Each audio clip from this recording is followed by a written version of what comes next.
pessoal, estou dando uma passada por aqui mais uma vez. Há uns dias atrás a gente fez aí uma gravação para que a gente levasse informação, sobretudo do setor de locação, né? É uma forma que a gente tem de contribuir, compartilhando aquilo que a gente tem visto, que a gente tem ouvido, que a gente tem vivido e compartilhando com as pessoas, os pares nossos aí que estão junto com a gente, né?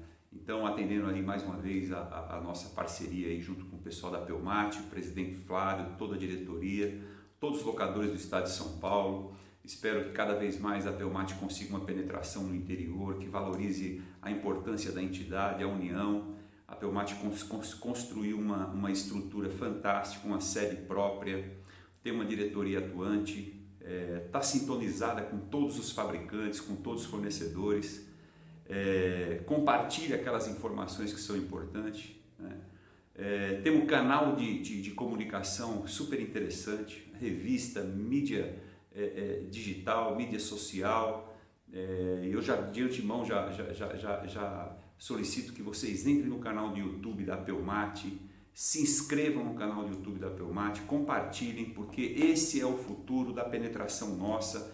Esse é o futuro da divulgação do trabalho da associação, da valorização do setor, do envolvimento de todos os locadores para estar junto com a gente aqui nesse grande desafio aí, né? Os desafios a gente sabe, né? Nós estamos passando por um momento super complicado, né? Fica até difícil a gente dar uma opinião, muitas pessoas às vezes se retraem, mas a pior situação é a gente não se omitir, não aparecer, não dar uma opinião, não ter uma referência. Então nós temos que buscar um pouco de cada fato que está acontecendo, aquilo que está impactando na nossa atividade, e nós temos que trazer para o nosso setor, né? Os nossos desafios continuam o mesmo, né? Investir, nós precisamos investir, máquina não cai do céu, é sempre investimento que tem que ter. Operar esses equipamentos, que é um outro desafio, ainda mais no momento de crise. E outro desafio é rentabilizar, fazer o projeto ter sustentabilidade econômica. Então é esse desafio. Então investir, operar e rentabilizar dentro de um cenário que a gente sabe, né? Com pandemia, com lockdown, com dólar alto, problemas políticos, mas a nossa arma, a nossa ferramenta, nós sabemos muito bem que é o trabalho, né? E o bom filho não foge à luta e nós estamos lutando, né? Então eu queria começar a conversar com vocês aqui, falando das duas ondas. A onda da saúde a gente já falou bastante, já valorizamos, sabemos que a vida é acima de tudo, é o ponto mais importante, né? E devemos preservar a vida e preservar a saúde.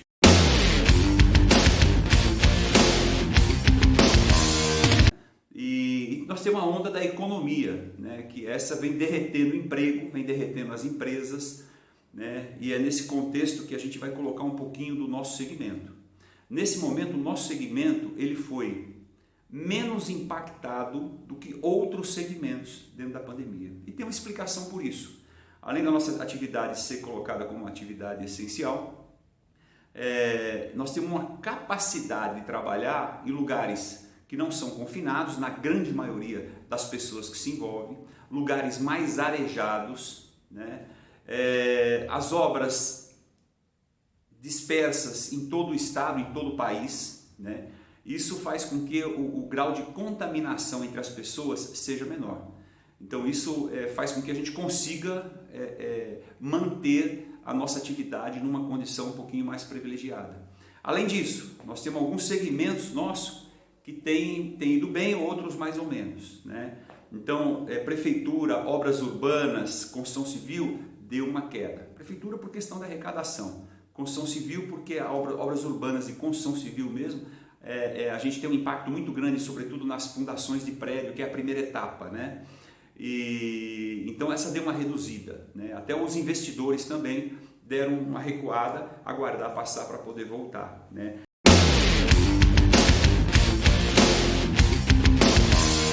Mas tem algumas atividades aí que eu poderia dizer: mineração, agricultura, infraestrutura. Essas atividades elas estão caminhando bem. Então, dentro do que estava acontecendo, não paralisou, e alguns segmentos desses apareceram novos projetos, né?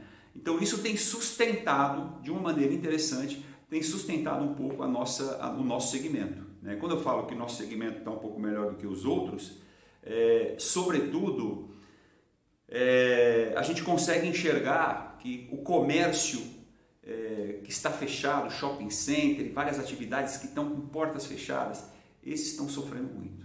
Mas a nossa economia, ela é uma engrenagem. Não adianta metade funcionar e metade não funcionar. Nós vamos ter um problema em breve se a gente não tiver um meio da gente flexibilizar e fazer com que as pessoas também consigam sobreviver em outras áreas para poder demandar.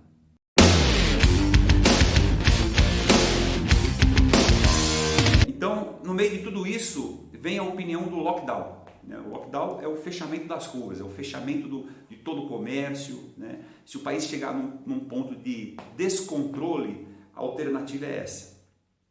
Os especialistas falam que nós não fizemos a lição de casa direito. No primeiro momento, nós não paramos o quanto deveríamos parar e o nosso negócio deu uma alongada e nós estamos com controle ainda. Né? Nós temos várias cidades com baixíssimo índice, algumas cidades sem nenhum índice, porém também fechadas. Eu acho que está faltando, entre critério e equilíbrio, está faltando justamente isso. Né? Ter critério onde precisa ter uma ação mais forte, ter equilíbrio para poder decidir. Né?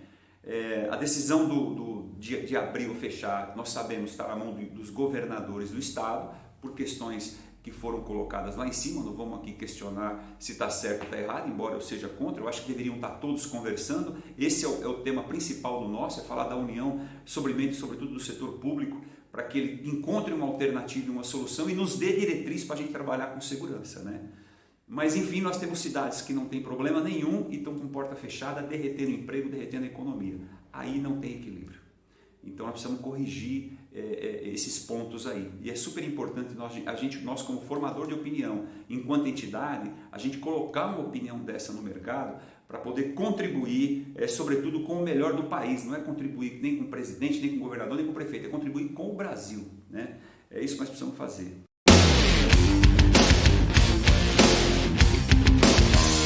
O mercado de máquinas, as vendas no primeiro trimestre estavam indo bem. No segundo trimestre, teoricamente, até em função da pandemia, ela deu uma pequena queda. Essa queda que deu, estão encontrando alternativas para poder se manter as vendas e me parece que tem tido resultado. Nós não temos estudo do segundo trimestre ainda, nós estamos fluindo ainda aí no mês de maio, né? E nós não temos estudo ainda, mas eu quero imaginar que as vendas de máquina, até por questões, primeiro, o papel da indústria em ter o produto. Embora hoje o produto está um pouquinho mais, até pela redução da produção, né? O produto tem alguns produtos têm espera para você poder adquirir, mas a indústria cumpre o papel dela. Você põe lá o seu pedido que a máquina chega. Isso toda a indústria no Brasil, que é um parque industrial muito bem estruturado. Né? Depois nós temos o papel dos bancos dos fabricantes, tem exercido um papel fantástico. Né?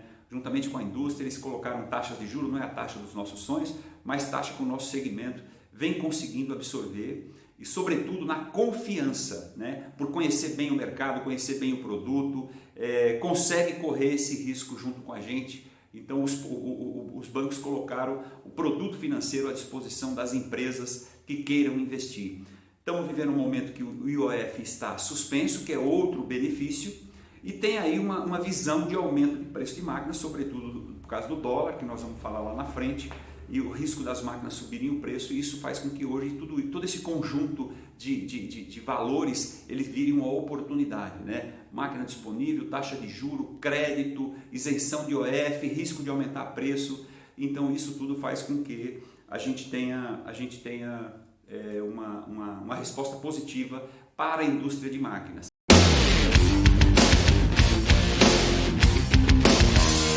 Mas a indústria de máquina funciona quando opera. E nós percebemos, que eu acabei de comentar, que tem alguns segmentos que estão operando. E o nosso setor também, a gente sabe que a frota envelheceu, até por uma crise que a gente estava saindo dela. Eu lembro bem quando o Flávio fez o título da revista Pelmate, né, que o setor de locação volta a crescer, né? Isso foi em janeiro. E realmente o setor de locação está com expectativa de crescimento firme e forte, com investimentos firme e forte. Né? Aí vem a pandemia. Né? E eu falei na minha última apresentação, aquelas empresas que tinham programado investimento não deveriam desistir. Se está na conta da responsabilidade, é possível investir, o momento é bom. Sobretudo por esses argumentos que eu acabei novamente de colocar aí para vocês, né? O esforço da indústria, o esforço dos bancos em colocar todo esse produto e esse financiamento na mão de quem queira investir em equipamentos, sobretudo dos locadores, eu vejo isso muito mais do que uma ação comercial de querer vender. E aqui eu tiro o chapéu para os bancos dos fabricantes, né? Diferente dos bancos privados, para os bancos dos fabricantes que agiram, estão oferecendo, carência vai pagar só o ano que vem, confiando na gente, confiando no empresário, confiando no segmento, né? Então essa linha é uma linha que eu digo para você que é a linha da saída do país, né? De acreditar. O que não pode é a gente ter, de um lado, uma campanha forte de venda de máquina, de outro lado, o governador vindo falar que vai ter um lockdown e vai fechar, né? Se tiver um lockdown, aquele pedaço da economia que estava rodando, inclusive favorecendo o nosso segmento, e aqui eu com toda humildade reconheço a dificuldade dos outros setores, mas aí isso vai prejudicar diretamente a construção civil, vai prejudicar diretamente o nosso segmento. Então o lockdown não é bem-vindo. Eu acho que nós temos capacidade para poder enfrentar mais essa pandemia que nós estamos vivendo aí, né?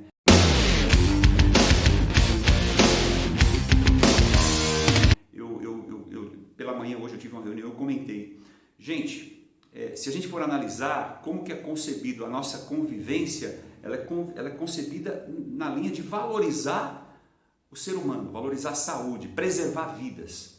Pega 30 anos atrás, como que era controlada as obras a nível de segurança de trabalho. Hoje nós temos CIPA, temos regra, temos curso, temos normas, tudo para preservar vidas. O nosso trânsito, a nossa mobilidade na cidade, nós temos faixa de segurança, nós temos farol, nós temos controle de velocidade, né? Nós temos multa, temos penalidade, tudo para preservar vidas. Nós tivemos outros problemas de saúde, como superamos, a sociedade superou a AIDS, encontrando alternativas para superar a AIDS. Tivemos aí o H1N1, que também foi um problema, e nós atravessamos essa fase.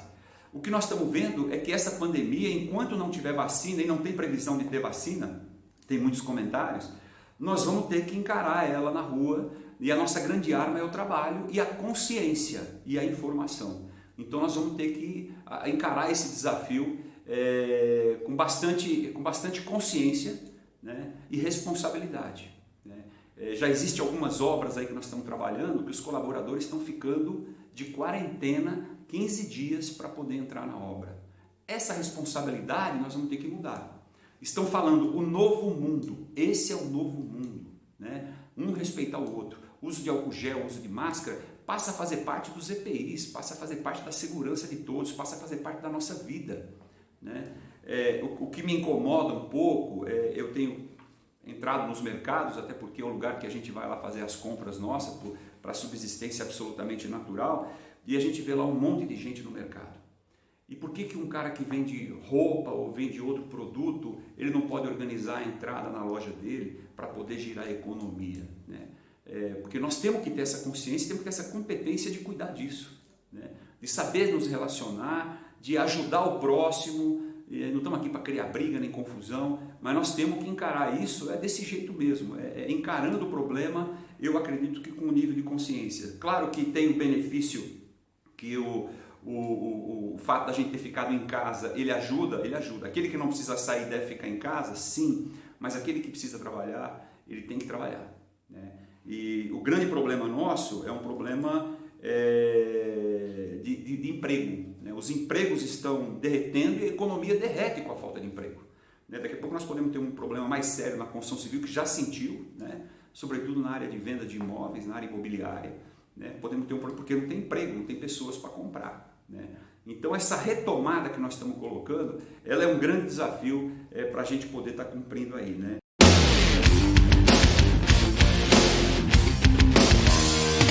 Quando o Congresso se reúne para liberar dinheiro para governador e para prefeito, rapidinho eles liberam. Quando precisam se reunir para liberar dinheiro para a empresa, o negócio não sai.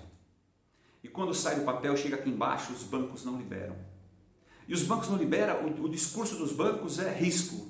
que o empresário não vai pagar, que vai ter calote, né? E aí nós precisamos assumir uma posição, uma postura de cidadão. Nós não somos caloteiros, nós não queremos esmola, nós cumprimos com as nossas obrigações, nós geramos emprego, nós carregamos esse país. A empresa é o celeiro do desenvolvimento junto com todos os trabalhadores. Nós temos empresa de pequeno porte, empresa de grande porte, cada uma no seu nível tem a sua necessidade. Pode ser 10 mil reais para o pipoqueiro, pode ser milhões para uma empresa grande que está lá gerando milhares de empregos também. Mas a empresa tem que ser mantida para poder segurar os empregos e ela tem que ser respeitada. E isso a gente não tem conseguido contribuir enquanto sociedade, enquanto governo, não tem chegado nas empresas. As medidas que o Paulo Guedes tomou, eu tiro o chapéu, foram medidas importantes, necessárias, saudáveis. Nunca nenhum governo liberou tanto dinheiro para efeito social, porém precisa enxergar as empresas. Qual o caminho que as empresas podem ter para poder ter um acesso, né? Adiar alguns pagamentos, impostos, mas a gente sabe que o fluxo de caixa ele sustenta muito a necessidade das empresas aí.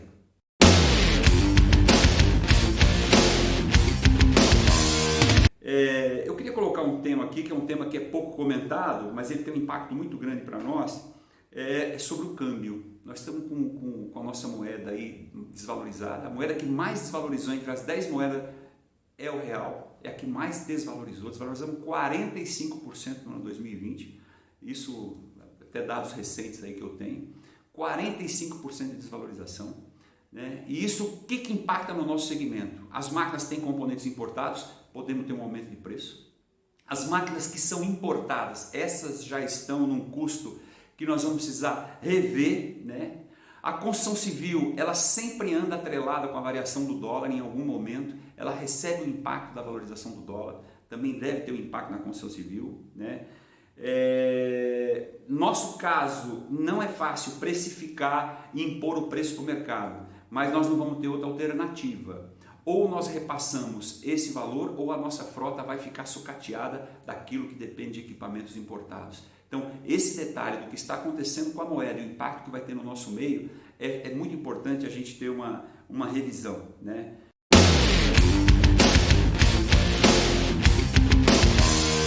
O Tarcísio fez uma cruzada de obras de infraestrutura muito interessante, né? E essa obra de infraestrutura, o que a gente observou, nós temos em todos os segmentos, né? Rodovia, ferrovia, portos, aeroportos e várias concessões que seguramente nós vamos ter oportunidade de trazer investimento. Mas tem algumas normas, algumas leis, algumas regulamentações que dependem do Congresso. Congresso, nossos deputados, nossos senadores têm que regulamentar isso, tem que ter um empenho para poder trazer esses investimentos. Não podemos assistir a essa briga política e ficar jogando tudo na conta política. Acho que nós temos que fazer a nossa parte também. Vamos colocar a cara, vamos cobrar dos nossos deputados, senadores, vamos cobrar desse pessoal também, nessa linha também. Né?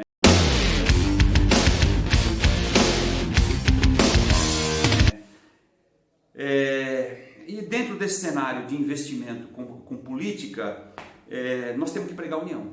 Né? Então, o nosso presidente Bolsonaro, Rodrigo Maia, Alcolumbre, governador, prefeito, vereadores, toda a classe política, o país está passando por muitas dificuldades e vocês não estão contribuindo com o alinhamento da direção que nós temos que seguir. Né? Nós estamos querendo investir e vocês estão querendo fechar. Quando fecha, cai a arrecadação, para de circular dinheiro, geração de emprego está difícil, a fome está batendo na porta de uma camada muito grande da sociedade, o Brasil está sendo visto lá fora como um país sem comando, com brigas internas. Então, eu como membro da família, como brasileiro e como cidadão, como todos nós somos, eu entendo que nós temos que assumir esse papel de ter uma cobrança um pouco mais firme na linha da união para a gente poder sair dessa situação. A saúde é um desafio, mas a economia também é um desafio. Não tem um maior que o outro, um depende do outro, né? Porque investimento, emprego é saúde, né? E nós precisamos atravessar essa fase unidos, né? Essa é a expectativa que a gente tem, né? Bom, nessa linha aí eu deixo esse recado desse momento. Seguramente cada 30 dias, a dinâmica está muito rápida, cada 30 dias eu pretendo passar aí para o nosso amigo Santelmo algumas informações, com aprovação aí do Flávio, de toda a diretoria da Pelmate, mas eu acho que outros empresários, eu já vi que teve algumas lives aí de outros empresários que fizeram a mesma coisa, devem colocar sua opinião, devem gravar um vídeo para a gente poder dar conteúdo, dar visibilidade, defender o nosso segmento, caminhar unido para a gente sair dessa situação e, se Deus quiser, lá na frente a gente ter o momento, como o Flávio publicou na revista de janeiro, né? O setor de locação volta a crescer com bastante vontade, né? Então vamos atravessando juntos, vamos discutindo os temas e vamos compartilhando as informações. Um abraço a todos vocês.